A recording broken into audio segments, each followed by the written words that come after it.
So Yash Das গুপ্তার upcoming cinema মেন্টালের first গান যেটা এসেছিল, যেটা একটা ডান্সিং নাম্বার ছিল, কি একখান গান বানাইছে, সেই গানটা আমরা সবাই দেখেছি, অনেকেরই ভালো লেগেছে গানটা। তারপর একটা ট্রেলার এলো, ট্রেলারটা অনেকেরই ভালো লাগলো, অনেকেরই ভালো লাগলো না। এখন সেই মেন্টাল সিনেমার আরেকটা গান এসছে, যে গানটার নাম হচ্ছে একার রাত শেষ। তো এই ভিডিওতে বেসিক্যালি সেই গানটাকে নিয়ে কথা হবে। আচ্ছা, ইয়শ দাস গুপ্তার এই মেন্টাল সিনেমাটার আগে লাস্ট যে বাংলা সিনেমা রিলিজ করেছিল, সেই সিনেমাটার নাম হচ্ছে তোকে ছাড়া বাঁচবো না। সেই সিনেমার মধ্যে একটা স্যাড সং ছিল, যে গানটার নাম হচ্ছে ভুলে যাব কি করে। সেই স্যাড সংটাকে বাদ দিয়ে দিলে, মানে সেই স্যাড সংটা আমার মোটামুটি ভালো লেগেছিল, সেই গানটাকে বাদ দিয়ে দিলে সেই সিনেমার আর কোনো গানই আমার খুব একটা ভালো লাগেনি। এবং আরেকটু যদি পিছিয়ে যাই, ইয়শদার আরেকটা সিনেমা রিলিজ করেছিল চিনে বাদাম, সেই সিনেমাটা তো আমি দেখিও নি এখন অব্দি, এবং সেই সিনেমার কোনো গানই আমার ভালো লাগেনি নচিকেতার গানটা বাদ দিয়ে। এবার যদি আরেকটু পিছিয়ে যাই, ইয়শদার স্টার্টিং এর দিকে যেসব সিনেমাগুলো এসেছিল, গ্যাংস্টার, ওয়ান, ফিদা, এইসব সিনেমাগুলোর মধ্যে কিন্তু ইয়শদার গানগুলো কিন্তু বেশ ভালো ভালো গানগুলো ছিল। ইনফ্যাক্ট গ্যাংস্টার সিনেমার গান তো আমরা আজও শুনি। আর এইসব গানগুলোকে নিয়ে বা এইসব পুরোনো সিনেমাগুলোকে নিয়ে কথা বলার কারণটা হচ্ছে,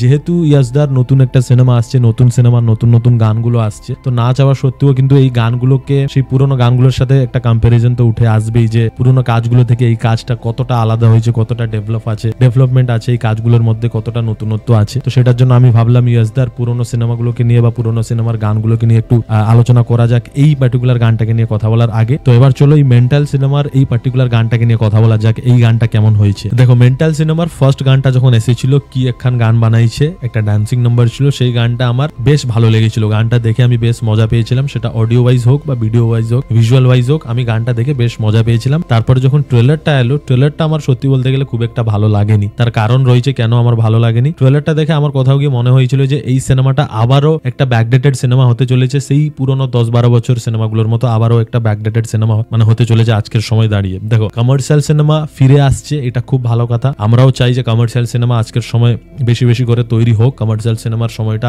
আবারও ফিরে আসুক, এটা আমরাও চাই। বাট তার মানে এইটা নয় যে সে আবার সেই 10-12 বছর আগে যেরকম সব সিনেমা তৈরি হতো সেই রকম সিনেমা তৈরি হবে। আপডেট না করে, ভালো মেকিং, ভালো প্রেজেন্টেশন না দিয়ে সিনেমা নিয়ে চলে এলি, সেই সিনেমা যে ভালো লাগবে সেটা কিন্তু নয়। তো সেই জায়গা থেকে ট্রেলারটা আমার খুব একটা ভালো লেগেছিল না। এবার যদি এই পার্টিকুলার গানটাকে নিয়ে কথা বলি, একা রাত শেষ, এই গানটা দেখে আমার যেটা মনে হয়েছে, সিনেমার মধ্যে এইরকম কিছু একটা সিচুয়েশন আসছে যেখানে কোনো একটা ক্রাইসিসের জন্য হিরোইন হিরোকে ছেড়ে দূরে চলে যাচ্ছে, অভিমান করে চলে যাচ্ছে, সেই রকম একটা সিচুয়েশনে এই গানটা চলছে। এবার যদি গানটা ভালো লাগছে না খারাপ লাগছে সেটাকে নিয়ে কথা বলি, তাহলে আমি বলবো আমার গানটা মোটামুটি গান একটা মনে হয়েছে। খুব যে ভালো লাগছে সেটা আমি বলবো না, মোটামুটি লাগছে, অ্যাভারেজ লাগছে, ডিসেন্ট লাগছে, 2-4 বার শোনার পরে মোটামুটি ভালো লাগছে। But at the same time আমার এইটাও মনে হয়েছে যে আজকের সময় দাঁড়িয়ে এইরকম গান বা এই গানটা আরো অনেকটা ভালো হতে পারতো। লাইক তোমরা দেখো, তোমরা গ্যাংস্টার সিনেমার গানগুলো গিয়ে এখন শোনো, বা ফিদা সিনেমার গানগুলো গিয়ে এখন শোনো, বা ওয়ান সিনেমার গানগুলো গিয়ে এখন শোনো, তো সেই সিনেমার গানগুলো এখনো শুনলে, আজকের সময় দাঁড়িয়ে শুনলেও যথেষ্ট ভালো লাগছে। সেটা অডিও ওয়াইজ হোক বা ভিডিও ওয়াইজ হোক, যথেষ্ট ভালো লাগছে। মানে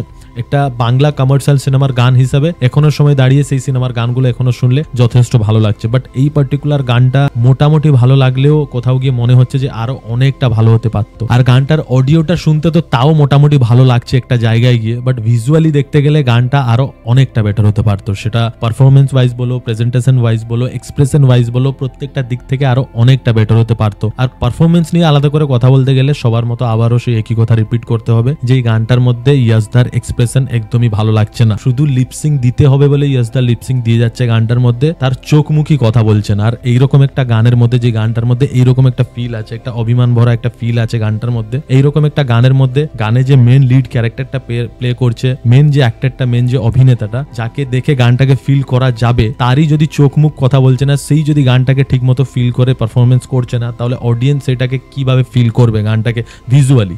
তো সেই জায়গা থেকে গানটা তো খারাপ লাগাটাই স্বাভাবিক। সো এক কথায় যদি বলি গানটা আমার কেমন লেগেছে, আমি বলবো গানটা আমার মোটামুটি লেগেছে, সেটাও অডিও ওয়াইজ। ভিজুয়ালি আমার গানটা কোনো দিক থেকেই ভালো লাগেনি। তোমাদের গানটা কেমন লেগেছে সেটা তোমরা কমেন্ট করে জানাও। So that's all for this video. I am Vishal, you are watching Unenough. See you in the next video. Till then, take care, bye bye, signing out.